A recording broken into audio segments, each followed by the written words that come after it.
Hallo graad 10s en ons trek al by les 19, amper klaar met nog 'n siklus van hierdie online lesse.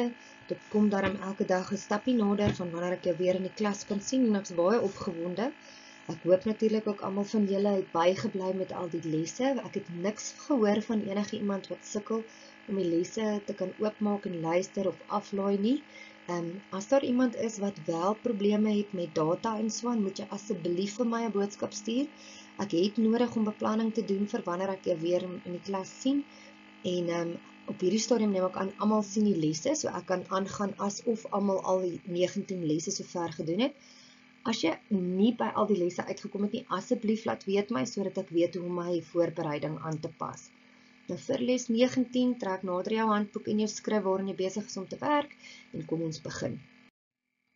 Goed, soos ek gesê het, die enigste manier om goed te raak met aansuiwerings is om dit te kan inoefen en ons het dan nou ook in verlede keer se les gesien hoe ons die na-afsluitingsproefbalans dan bysit.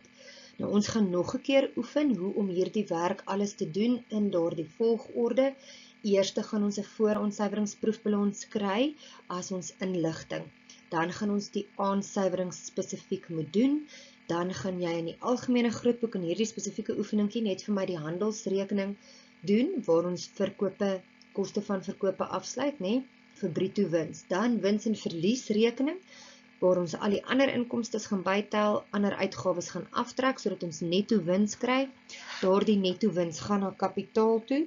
Onthou, ons moet dan net ook ons onttrekkings ook afsluit na kapitaal toe, En dan gaan ons die na-afsluitingsproefbalans doen.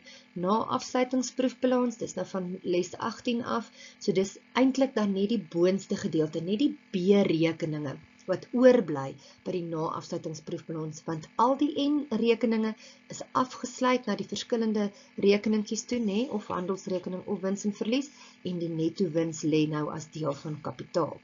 Goed, hierdie oefening vra wel ook dat jy die terugskrywings moet doen, maar dit sal ek dan in les 20 met jou doen, so jy hoef nie te veel oor nommertjie 5 te bekommer nie, dit sal ons in die volgende les doen. So by gevra net nommer 1 tot nommer 4, of soos ek dit dan nou hier vir jou uiteengesit het, is vir my belangrik.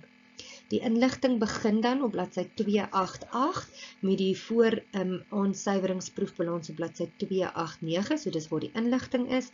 Dis net 6 aansuiweringkies, so doen eers die aansuiwerings en verander die getalle met hakkies, na die nuwe getalle wat dit moet wees.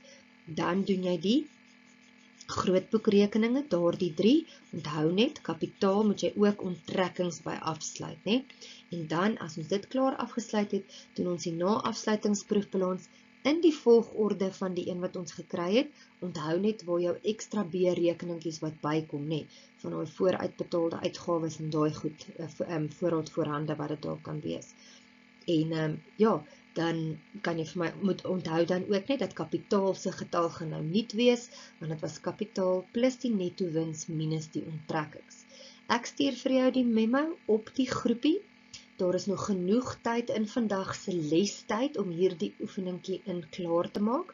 As jy flink en vinnig werk, so berm maar die selfoon, sit hom vereers dalk af, doen gou hierdie werk dat jy mooi kan konsentreer, en dan stuur ek vir jou oor 'n dag of 2 die memorandum, sodat jy kan kyk en merk.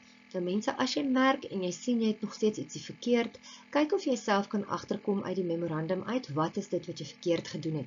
As jy steeds nie seker is nie, maak 'n merkie aan die kantlyn, stuur vir my 'n foto, vra vir my, stuur vir my 'n voice note, ek kyk of ek so gou as moontlik na jou toe kan terugkom, dat ons kyk of ons die probleempie dan kan oplos. Tot ek jou weer sien vir les nommer 20, bly in jou huis, bly veilig en bly warm, en kom ons werk lekker saam. Mooi bly.